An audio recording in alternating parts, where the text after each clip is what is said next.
Hollywood. I am Chris Gore, also known as That Chris Gore. Thank you for coming to the show here on Saturday night. How's everybody doing? I see a lot of people here in costume, ready for our comic book live show. We're going to be doing the Batman Holiday Special, and I hope you guys stick around for that. Tonight, though, on PodCRASH, as you know, the people who listen to the show, I appear as a guest on other people's podcasts, and I am a big fan of geek girls.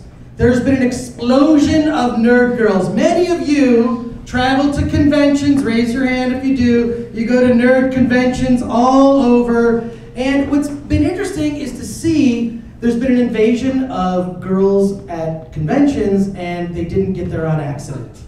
Because I can tell you 10 years ago, going to conventions, that it literally seeing a girl at a con was like a sighting of Bigfoot. It was like, oh my God, I think she's coming to the comic book table. I think she's here on purpose. She's looking at the comic books. She's looking at, dude, she's hot.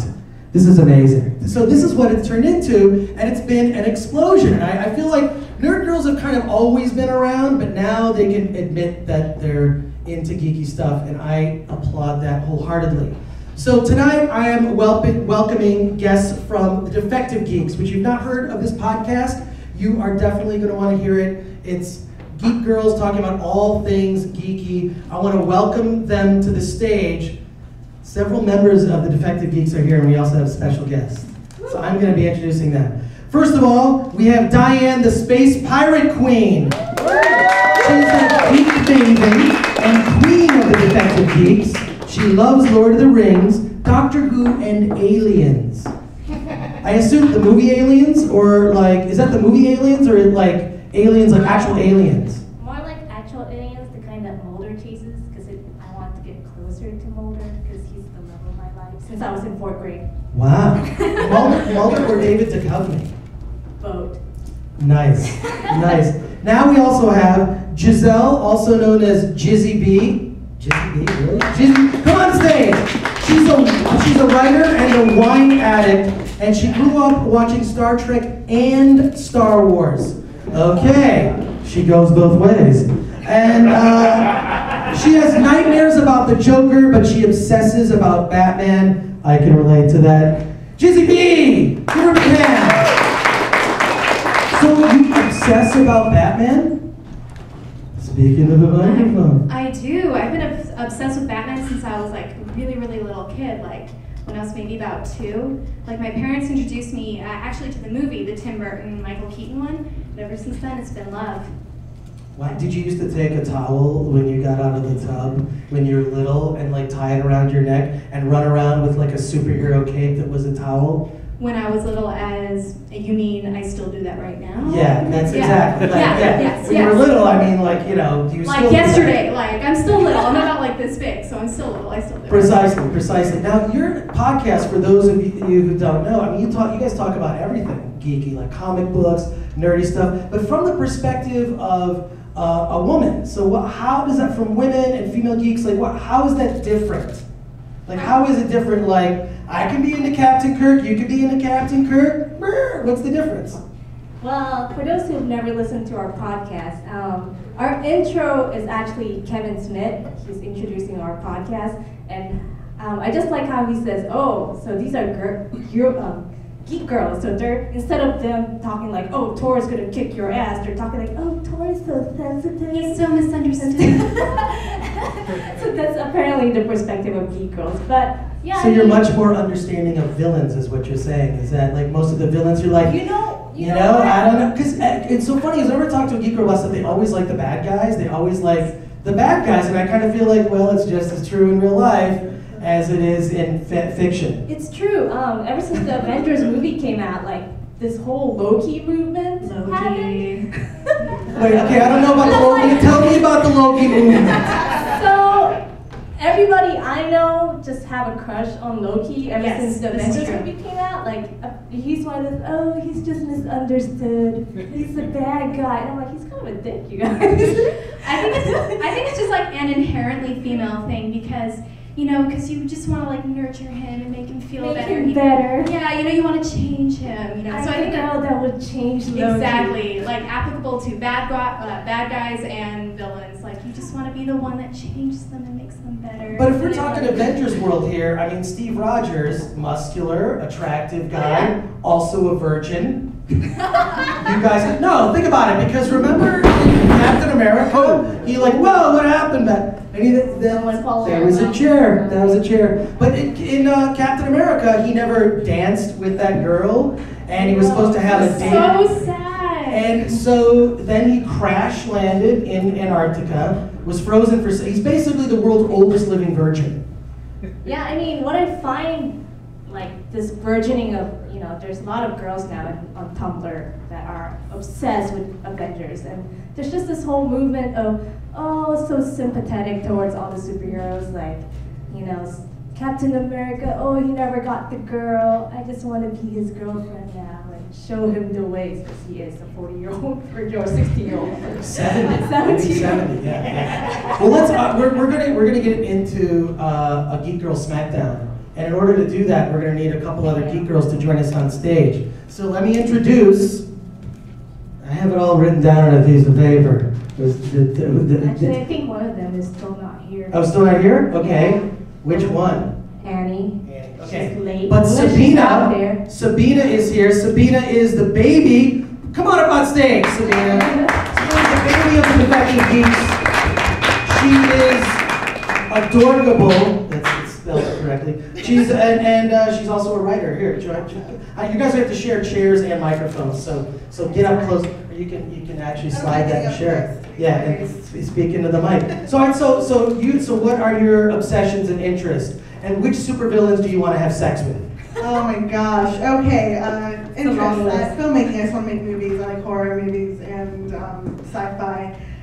Villains. Well, Loki. Definitely. Norman Bates. Dexter? Are you into Dexter? Yes, definitely a Dexter. I'm really liking this season with his new lady love interest, who is also kind of dangerous. So you're into like murderers and people that take over the earth? Maybe. Okay, yeah. So you have the same kinds of obsessions as your colleagues. Definitely. Cool. All right. Well, I invited you here because basically I want some questions answered. I think a lot of people, including people here in the audience, want some questions answered about Geek Girls. First of all, how do you get with a Geek Girl? I think that there's a couple of guys here that would like the answer to that question. I'm looking at the guys sitting by themselves, which is pretty much all the guys in the audience. There's one guy sitting next to a girl with a Boba Fett sweatshirt. That man has found true love. He's having sex with a geek girl. So the number one question is that we all want answered, because I can feel your questions. I can feel them through osmosis. How do you get the attention of a geek girl without being a serial killer or a supervillain? That's a tough question. I'm just kidding. Sabina? Honestly, I think as a geek girl, I don't know how to approach like a shy geek guy, honestly. Like, I've been in situations where... Are you shy and awkward also? I'm socially awkward, but like, it gets really bad. I have myself a really bad geek dating story where I'm texting someone, and I was the one who was really flustered and embarrassed because this guy, he's like, let's go see Beauty and the Beast, and we'll hang out and go to the movies, and I'll provide some edibles. And I was like, edibles? I am really naive about some things, all you guys know. So when he said edibles, I'm thinking the fruit arrangement, like the edible arrangements. Yeah, those are delicious. Those are awesome. So I messaged my friend and I'm like, how do I tell this guy that I don't really like fruit or like pineapples or anything like that? I don't like these edible arrangements. And she's like, hun, he doesn't mean edible fruit. He means edible weed.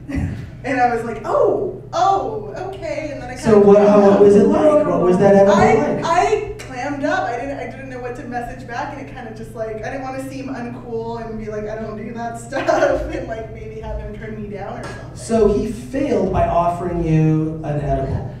in a way, because I didn't know how to react to that. I mean, I'm not against it. I've never had like the opportunity to have one, but. Wow. Well, what do you guys think in terms of like if a guy is going to get your attention, what does he need to do? Because obviously there's not a lot of people here that are supervillains. Although that would be really fun. Wouldn't it be fun to just dress in costume? There's a guy here in costume, right? There's people here in costume. I see a couple of Santa Clauses. Because I actually have like I have masks like these, and I will actually wear them to the grocery store without saying anything to anybody, just for no reason whatsoever. Or what I like to do is I have a full tuxedo, and I'll wear it to Ralph's, this grocery store, and I just put a little bit of fake blood on it, which I have a fake blood kit in. I have a makeup kit in my car that has fake blood, and just shop because I want to have a costume that tells a story. Yes. Something that actually, that's a true thing that I do for fun. It just makes people, actually in Hollywood you don't get that many looks, because people just think that you just got off work or something, right? They don't think that you actually got in a fight in a tuxedo.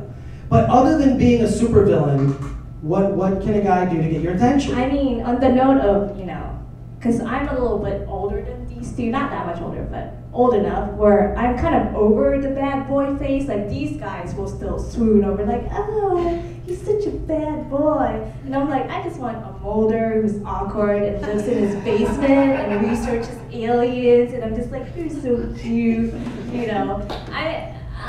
think, for the most part, I find myself pretty approachable. Like guys do talk to me.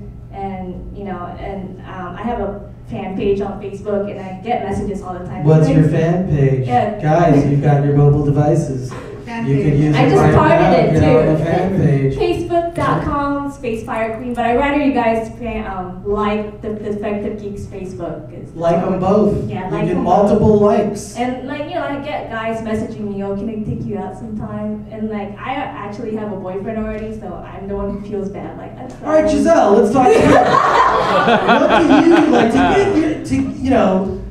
it's for a guy to get your attention. Like, what do they have to do? Well, I think the first thing is you have to remember And that are you single? I am single. And I don't let's not use the word single, because single can sound, She's available. I'm available. it can sound, with beautiful reference to guys, it girl. can sound pathetic. We'll have a bidding after the show. You could say, I think the better thing to say is you should just call yourself relationship free. I am relationship. My name She's is Giselle, here and to I am have relationship free. Relationship free to because have it's like everything good in the grocery store is free. It's like it's fat free. Well, then I want that cookie. It's sugar free. I want that soda.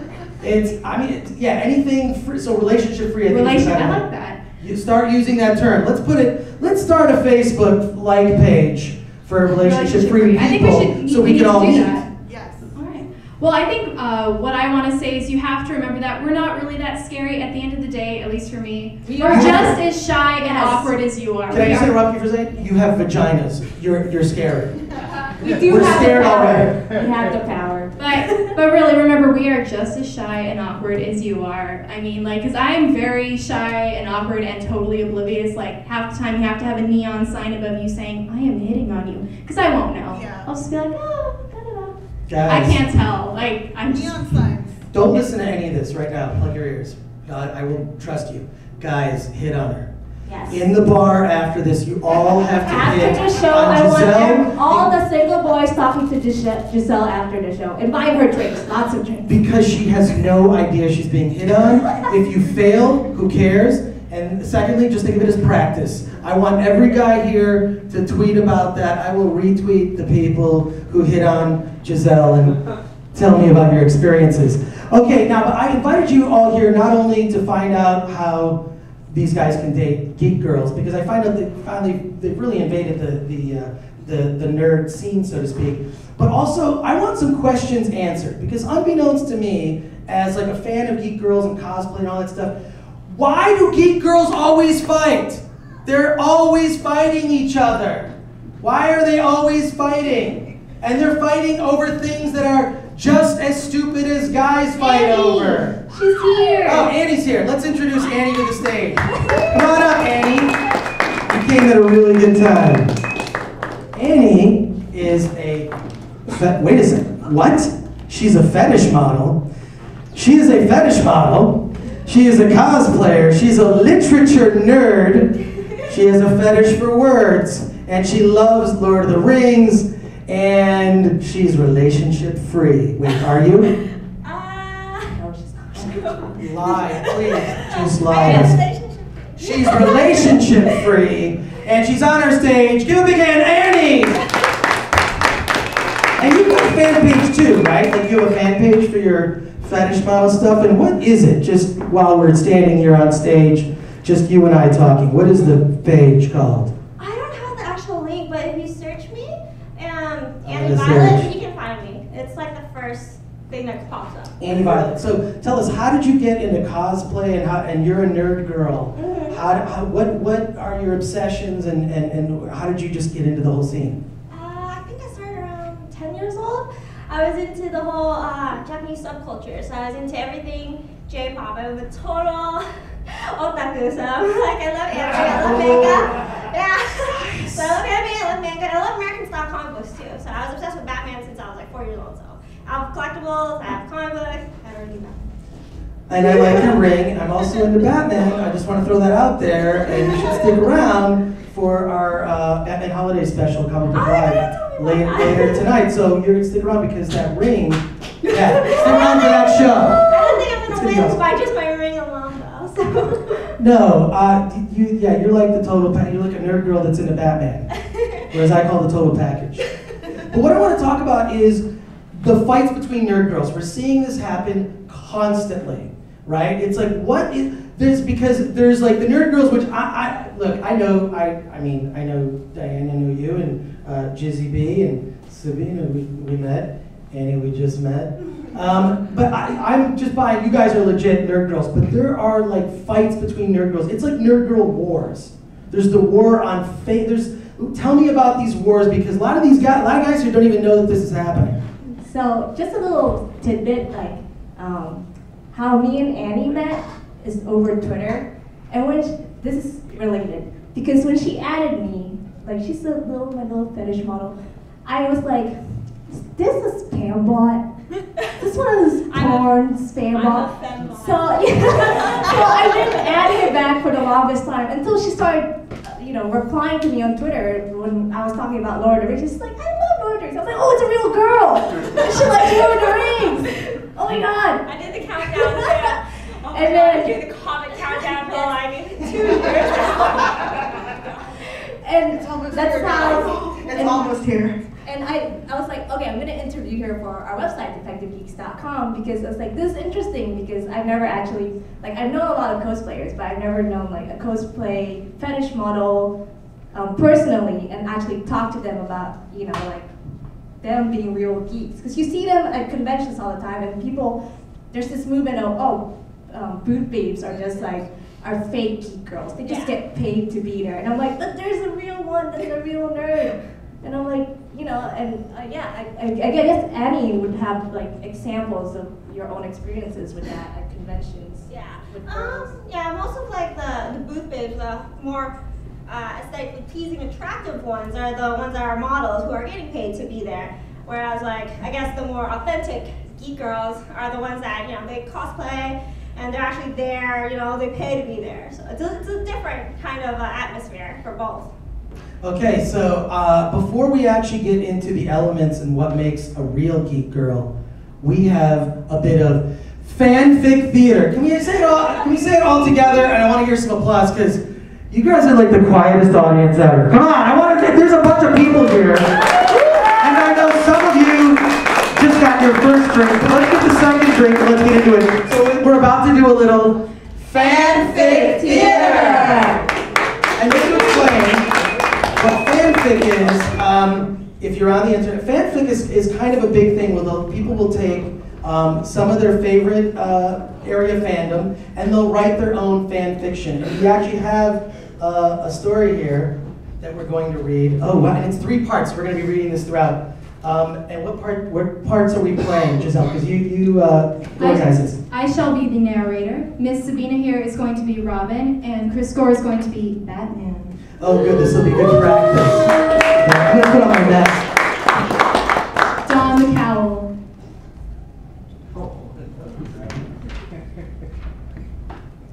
Okay, they were setting it up. This is All right. Fanfic Theater Part 1. Part 1. When Dick walks out of the communal showers at the Batcave after a very intense night of patrolling, Bruce makes a show of not looking. It's all about the chase. Bruce thinks to himself, after all, half of the fun, the pleasure, is the anticipation of the hunt. Dick's young body is covered in the scalding hot water from the communal shower in the Batcave. He walks out with a towel barely covering himself. Bruce's eyebrows quiver, thinking about Dick's nubile figure. I can't seem to find my shorts, Says Dick, sincerely concerned.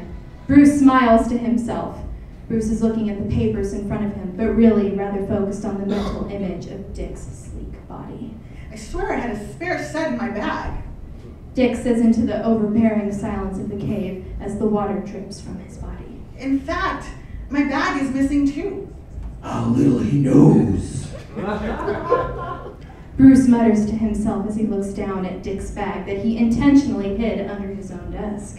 He imagines every drop dripping off of Dick's body. I have your bag, Dick. Bruce announces to the confused young man, But you'll have to earn it. End scene. That's part 1 of Fanfic Theater. We'll get to part 2 later in the show. That's great, Giselle. That's a great job selecting that piece, so to speak. It's a lot of fun scouring the internet for awesomely bad fan fiction. Like it's a cross that I must bear, but I'm willing to do it. But I appreciate that you went for a Dick Grayson piece of fanfic and not a course. Jason Todd or one of the other Robins. So that's good. We'll have more Dick and Bruce stories coming up. But what are the elements of a real geek girl? Because I see these fights break out online and I'm like, well, that girl's hot, she dresses in a Slave Leia outfit, and that girl's cool, and she tweets funny stuff, and that girl, I think she reads But then you see them, invariably they'll end up being these Twitter wars between girls that are into, Tumblr wars. What is Tumblr Tumblr wars between geek girls. So what is something you can see like a fake geek girl? What are the elements of a fake geek girl and a real geek girl? It's really hard to tell without feeling like you're being judgmental yourself, because we discussed this a lot on the podcast, and at the end of the day, we're like, who cares? But then where do these fights come from? I feel like sometimes like I don't know, I guess it's a thing with competition with girls sometimes, like they feel self-conscious, so then like they call each other out, they get into fights with each other. And I feel like it comes from a place of being self-conscious about yourself, because our whole thing is just love yourself, love your fellow girl geek, like she may not be as knowledgeable as you are, but hey, as Diane said, who cares? Like, at the end of the day, there's this whole some geek girls are just pandering because they're hot, and then they get attention when they go to the convention, and that's all they really do. And so like a lot of geek girls who I don't know, I guess it's just the way girls are. Like you see someone hotter than you and you don't like them automatically. I think one of the things we're seeing right now is that, this is like a really big conversation that's been on the internet a lot. And with pop culture and the internet, you have like this expansion of what can be considered fandoms and stuff to geek out about. Before you used to have little enclaves of you knew a select group of people before the internet got all popular. It was like, oh yeah, we like this stuff. But I think one of the issues that's been happening is that a lot of people are holding other people to what their idea of being a geek is. It's changing. And it's changing a lot. When the Lord of the Rings movies came out 10 years ago, I remember being on Lord of the Rings forums, and I felt so bad for these guys because just the Legolas fangirls took over, and these boys are just like, oh my god, we're trying to talk like normal people, but then they'll be like, Legolas is the best thing ever, he's so hot, oh, they're so dreamy. But it's funny you mentioned the competitive thing, because tonight, unbeknownst to you, we will actually be crowning Geek Girl of the Year. That's going to be happening tonight, and the audience is going to participate in that by show of applause. One of you, only one of you, will be the Geek Girl of the Year. So everyone here in the audience, pay attention, because we'll be getting to that before the end of the show. How about another piece of fanfic? Should we get to that? I think we should. I think I need my mask.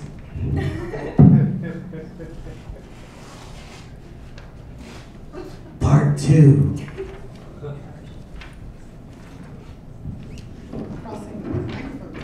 When we last left Dick and Bruce, Batman said, "But you'll have to earn it." Robin got my mask. All right. Earn it. I don't understand, Bruce.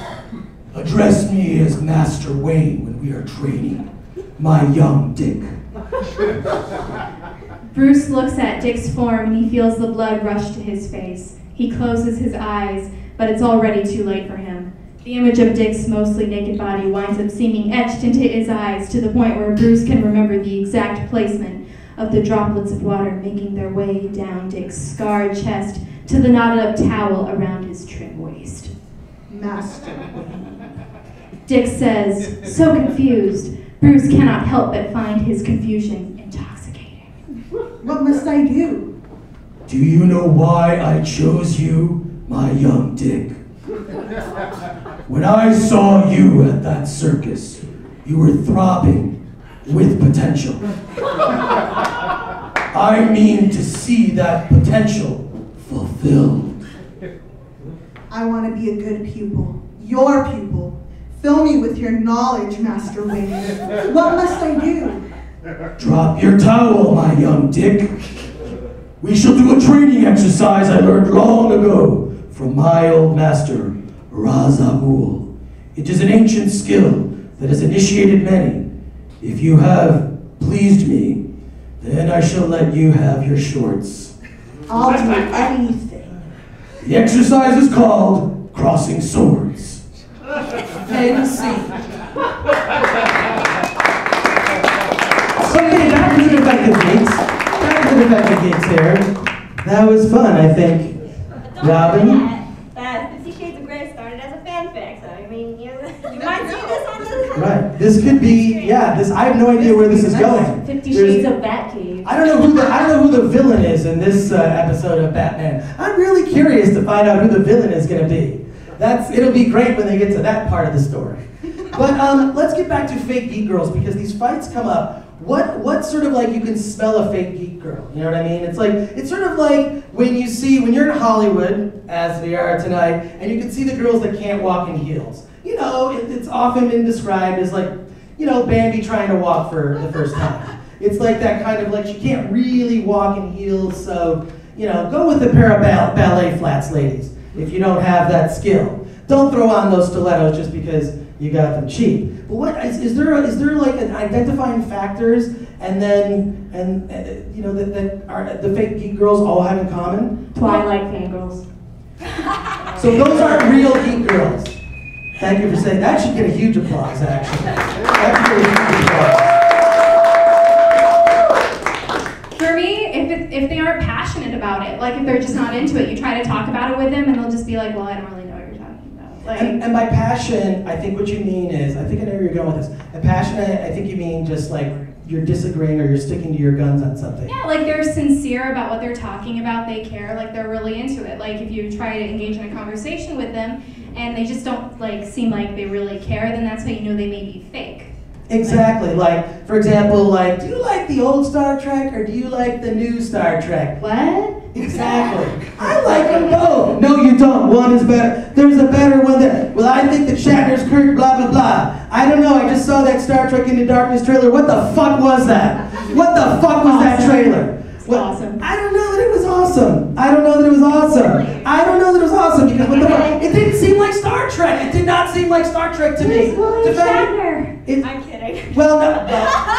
Shatner. Yeah, Travelocity. One or the other.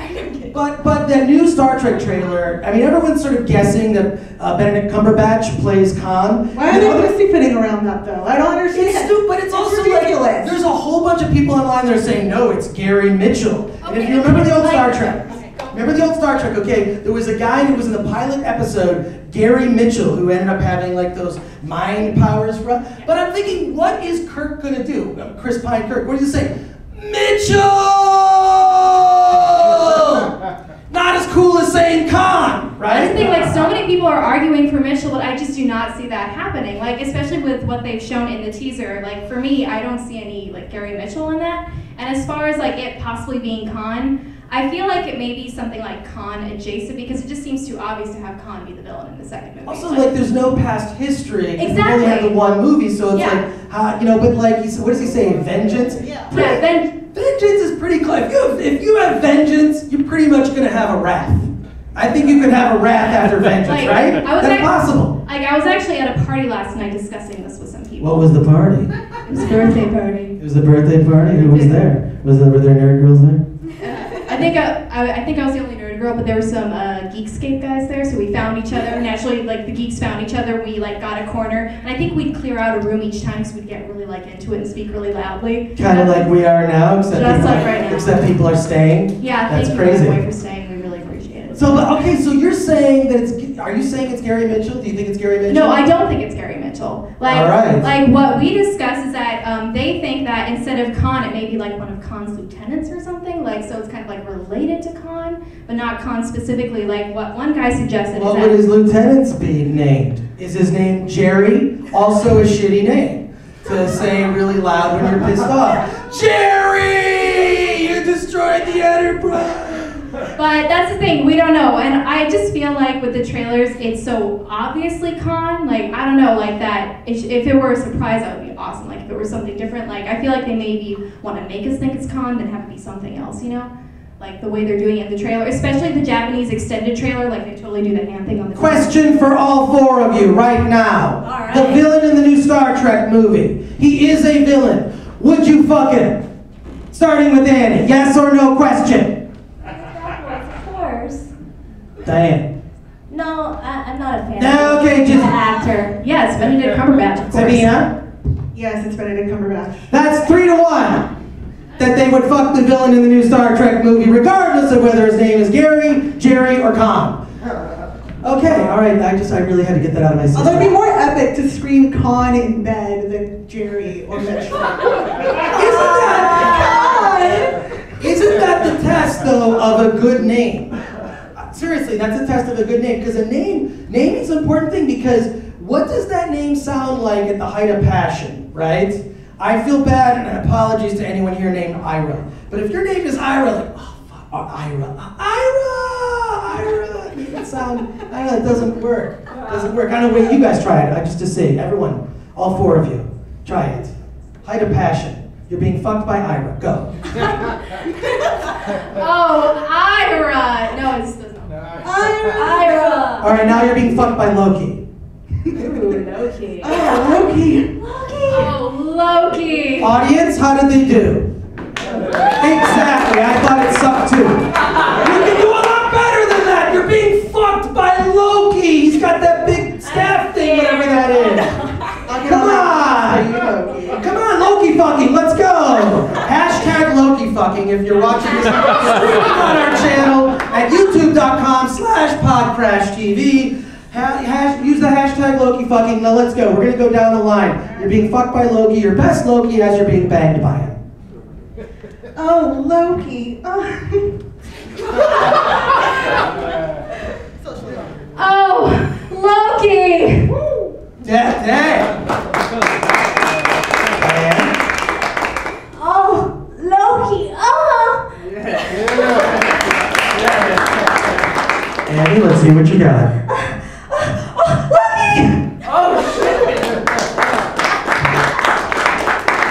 Supervillain suggestions from the audience. Anybody? I think we could do that for the rest of the show. What's that? Dark side. Dark side. Dark side. Penguin. Dark. Penguin? Joker. Okay, all right. These are good suggestions. Okay, I'm going to give you guys a few minutes. Okay, but I want you to come up with the villain that you're being fucked by, and you pick them. Right? You've heard some good suggestions from the audience. Darkseid, is it his full name, Darkseid? Yes. And it's spelled S-E-I-D, right? Yes, it is. How is that pronounced, Darkseid? Has there been a correct, is it Darkseid or Darkseid? How is it pronounced? Dark side. Darkseid, okay. But like, you guys pick one, and we're going to do one later on in the show, but I really want you guys to listen very carefully. I still feel like I don't have a complete answer to this question. Passion, see, I tricked you on the passion thing. Because see, then you got passion, we started talking about the new Star Trek trailer. I think it looks awful. I'm not convinced. I like that first Star Trek movie, not completely convinced about this new one. But you guys really stepped up and you got really mad. And I could see the fire. And then we talked about Gary Mitchell and Jerry. Jerry, the new Star Trek villain. I mean, for me, I try not to be too judgmental, but I do draw the line when people don't read the books or the comics first before watching the movie. So that's my. Do the audiobooks count? Because that's what I think so. like Because since we're all in podcasts, I think audiobooks are kind of like the original podcast. I'm very well listened. Yeah, very well. Very well listened. So. Yeah. But then I don't mind girls who came in through the Avengers movie and then they started reading the comic books after they watched the movie and became really passionate about it, So there's like this whole, it's just each person is different. Yeah, definitely. I mean, unfortunately, Twilight is apparently a gateway drug, even though I can compare it to sniffing glue. So you got the real geek girls hate Twilight. I wouldn't say that. I feel like, if you're a knowledgeable person, got into it when you were younger, I hate Twilight. But there are some people, they started with Twilight, and they're like, oh my god, this is awesome. Like, you want to see something more awesome? This over here, this drug over here is Doctor Who. You will wonder why you were sniffing glue, which is a really good thing. I mean, a lot of people If they ever answer the question, and Doctor Who Live is also tonight, for those of you that are sticking around, should be watching Doctor Who Live. If they ever answered in the series why I'm gonna regenerate into another person. I'm gonna be another British white guy. Which one will I be? Yeah, he's pretty much always been a British white guy, right? That's it. Yeah. Will we ever see a female Doctor Who? I want with to see a male Doctor companion? I want a female Doctor Who. Yeah. Or Nathan Fillion as Doctor Who. All right, that's the dream casting of everyone. Is Nathan Fillion? He always comes up. He always comes up, Nathan Fillion, in almost any casting. And I feel like it would be okay if Nathan Fillion were Doctor Who, because a lot of superheroes Nathan now are Fillion. from the UK. Why can't we have an American Doctor Who? Yeah. And Nathan Fillion should just be everything. Yeah. Yeah. He's busy being Castle right now, okay? So. But like in Star Trek, the universe Star Trek is very, gender and ethnically diverse. It's alien diverse. It's a very diverse. But I feel like there's certain series that it's taken them maybe some time. And I think Doctor Who, and I love Doctor Who. It's just it's always a British dude. It's always a cute British dude. Now, first they were kind of these wiser dudes, right? Now they've kind of aged them down to they're starting with Christopher Eccleston. Where do you guys stand on that? And do you want to fuck Doctor Who? Just go on and just answer any of those in whatever order. David Tennant's Doctor Who is my doctor. Okay. Same here. All about the Tennant. And to be honest, I've never really watched the old Doctor Who. That's where I fail. But I think the new Doctor Who is just aiming for people like me who didn't really get into it in the original series, but this new series really appeals to me. And I'm really into anything that has to do with space and aliens. It's okay that you weren't into it, because I remember watching those on PBS when I was a kid, the older, the Tom Baker ones with the shitty special effects. And they're just horrible, but that's what I love about Doctor Who that's so charming. It's in the prop department, well, we got these giraffe costumes and some canoes, and maybe you guys can make a story out of that, possibly an episode of Doctor Who. So then it's the planet of the giraffe head people that come down. But I think that's a testament to the creativity. And what I also loved about those is with any British show, it was always, if it was in the studio, it was shot on video. And if they went outside, it was shot on 16mm film, so it had a different look, which I would love to see an episode of the modern Doctor Who where they're if they're indoors, it's video, and if they're outside, it's shot on film. That would just be, obviously I'm the only one that thinks that. So I'm going to move on to another topic.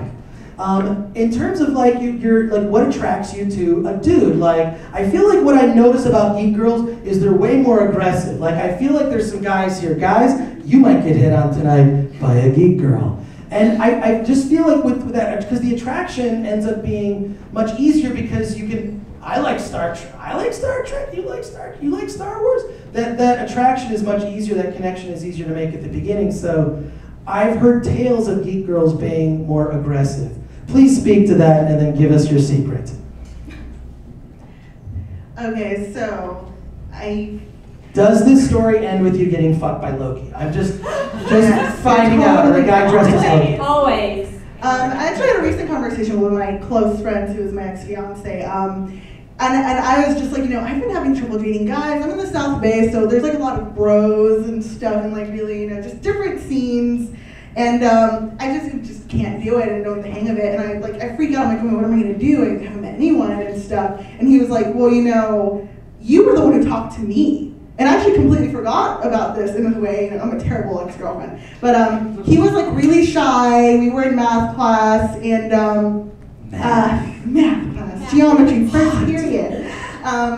And he was listening to Muse on his iPod, and I've loved Muse. Like I have a lot of relatives from like Mexico, so like they had like this like Mexican cable that would bring up had like European channels, European music channels, and actually played music videos. So I got introduced to Muse really early on. And so I was really into them, and then he was playing them on his iPod, and I was the one who was like, oh my god, you like Muse? And I started the conversation there. And then he also reminded me that he was the one who gave me his number. And it was under like a sort of like, hey, do you need help with math or something? And I was like, yeah, sure, I suck at math. And so he like gave me his number, and I was the one who called him. And so then, I initiated it, and I just, since then I'm like, maybe I am giving So listen to Muse and give girls your number. And be good at math, because I'm still really terrible at math. Just talk to us like normal people. Yeah. I mean, for me, what kind of, I told you about this a long, long time ago. Guys used to give me just free shit, just because. And one guy... It's because we're dumb. It's just because we're dumb. And it's also because you have boobs. So you have boobs, you're into shit that we're into, and I'm not that bright. I will buy you a PS3. Why not? I don't know. PS2, actually. Oh, was it PS2? A long time ago. A guy bought you a PS2? What? Well, he played it like, oh, I have an extra PS2. Would you like to have it? And I'm like, fuck yeah, give it to me. So.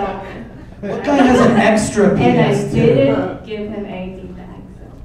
So you get, but yeah, I mean, and you really shouldn't do that because girls are bitches. But no, they're booing him because he was an idiot, right, guys? He's kind of an idiot. Yeah. You just gotta talk to us like normal people, and then you gotta keep a mystery going because we girls like the mystery. We're like, oh, this guy's kind of really nice, and he's into stuff that I am into, and just be smooth about it. Like, oh, can I? When you say mystery, would it be weird if I showed up on a date and I have like my normal clothes on, but underneath you can see my superhero costume? That'd be awesome. How would that be? Like if I did that, would you think that was cool? Yes. Be like, and then I would definitely. I would be mysteriously texting and like just having to text. leave and go. Well, take a phone call in the middle of the date, but don't text during like a conversation. Yeah. Or like my cape is sticking out. Yeah. Just got back from the thing. Or get one of those Power Ranger toys with the and be like, oh, I'm sorry, I gotta take this. Go to the bathroom for 5 minutes, come back and be like, whew. Guys, you might not know this, but if we're anywhere and we hear like the Power Rangers ringtone, we won't be like, what is this person? We're like meerkats, we'll be like, where? You know what? I think it's time for our final edition of the Fanfic Theater. The epic conclusion of the Fanfic Theater. Here we go. When we last had... Oh wait, I had this. Yes, I'm arranging the pages as I'm looking at this. But when we last had Bruce and Dick, Batman said, the exercise is called crossing swords. And here it begins. If you can defeat me in crossing swords, then you may have your shorts back. Although, my young Dick, it is only fair to warn you that it took me years to defeat Ra's al Ghul. He must have been very skilled to have defeated you, Master Wayne. Well, he was very tall. Thought Bruce. Bruce then explained the ancient art of crossing swords and how it strengthens the sword bearer. Are you ready to begin, my young Dick? I am Master Wayne. They then proceeded with their turgid duel. The droplets of water on Dick's body turned into a tense sweat. Bruce was pleased and yet shocked by Dick's sudden ferocity, the strength in his attacks.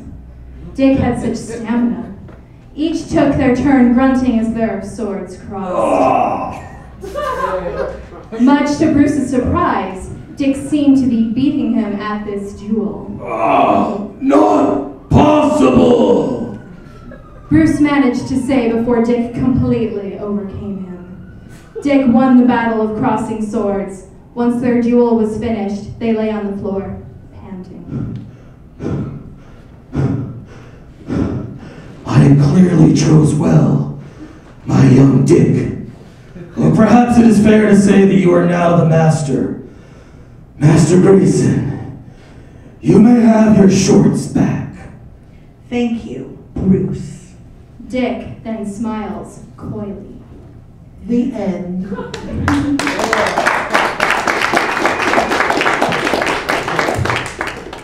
And that was fanfic theater, which is, wow. So that's the kind of, do you get off on that? Just because I thought, to me, I'm like, yeah, let's get to the punching and the fighting and stuff. And I think, what was the subtext there? Oh, clearly the subtext is about a mentor taking under his pupil and, giving him the strength that he has himself. Passing on strength. Yeah, passing on strength, obviously. Why is it most fanfic that's on the internet is basically dudes having sex? Is there something with that? Like, because there's a thing.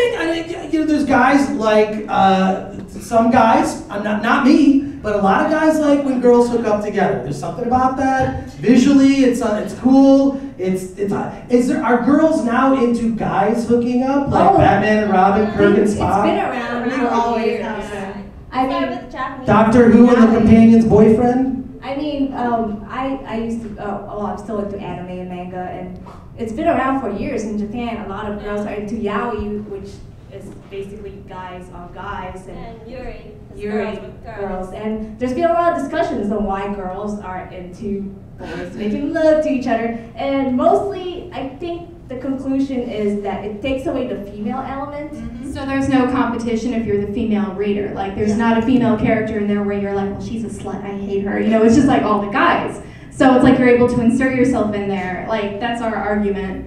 Like, I just think it's hot. Speaking of competition, we're nearing the end of our show, and our audience will choose Geek Girl of the Year. Come on! This is a real thing. This is a prestigious event. We have a final, This is what. final closing. Yes, closing. Yes, as if you've already run. You're all beauty queens. But there's something you need to do. There's something you need to do first. But your final statements before we judge. Quickly. Annie, go. Final statements. Why should you win as Geek Girl of the Year?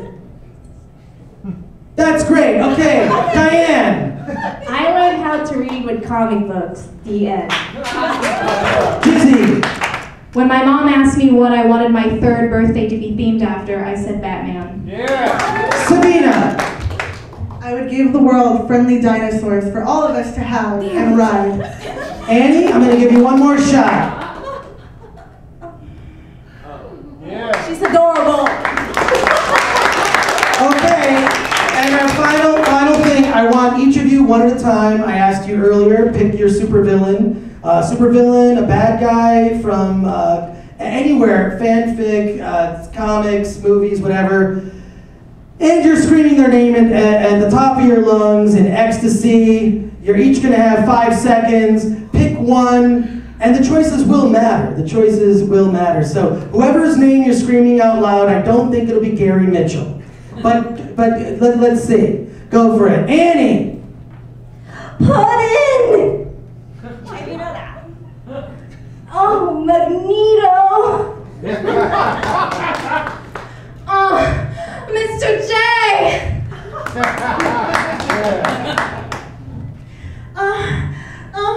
Dexter! All right. Stiff competition. By show of applause with our audience, we're going to pick Geek Girl of the Year. Annie. Show of applause. Diane. Sabina. Giselle. It's very close. It's close. I'm going to do it again. It's right there. Jizzy and Sabina. Jizzy B.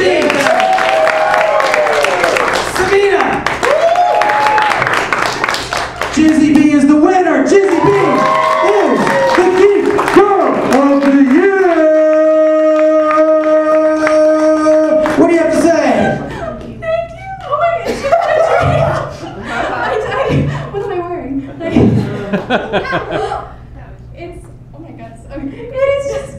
You know, this comes with a lot of responsibility. But Sabina will be here as your backup in case you're unable to perform your duties as Geek Girl of the Year. Jizzy, what do you have to say for yourself? Thank you, my adoring fans. It's everything else. Thank you. You had me and Mr. J. Hey, I want to thank all of you guys for being here tonight and having you such so a good much. sense of humor. Annie, Diane, Jizzy, Sabina. I want to thank you, the audience, for coming out here tonight, guys. too. Thank you so much. Thank you so much. Thank you so much for coming, everyone. It means so much. And I want to end the show by saying, let's get out of here. The audience, please join me in a let's get out of here. Okay, that sucked. One more time. One more time. Come on. Let's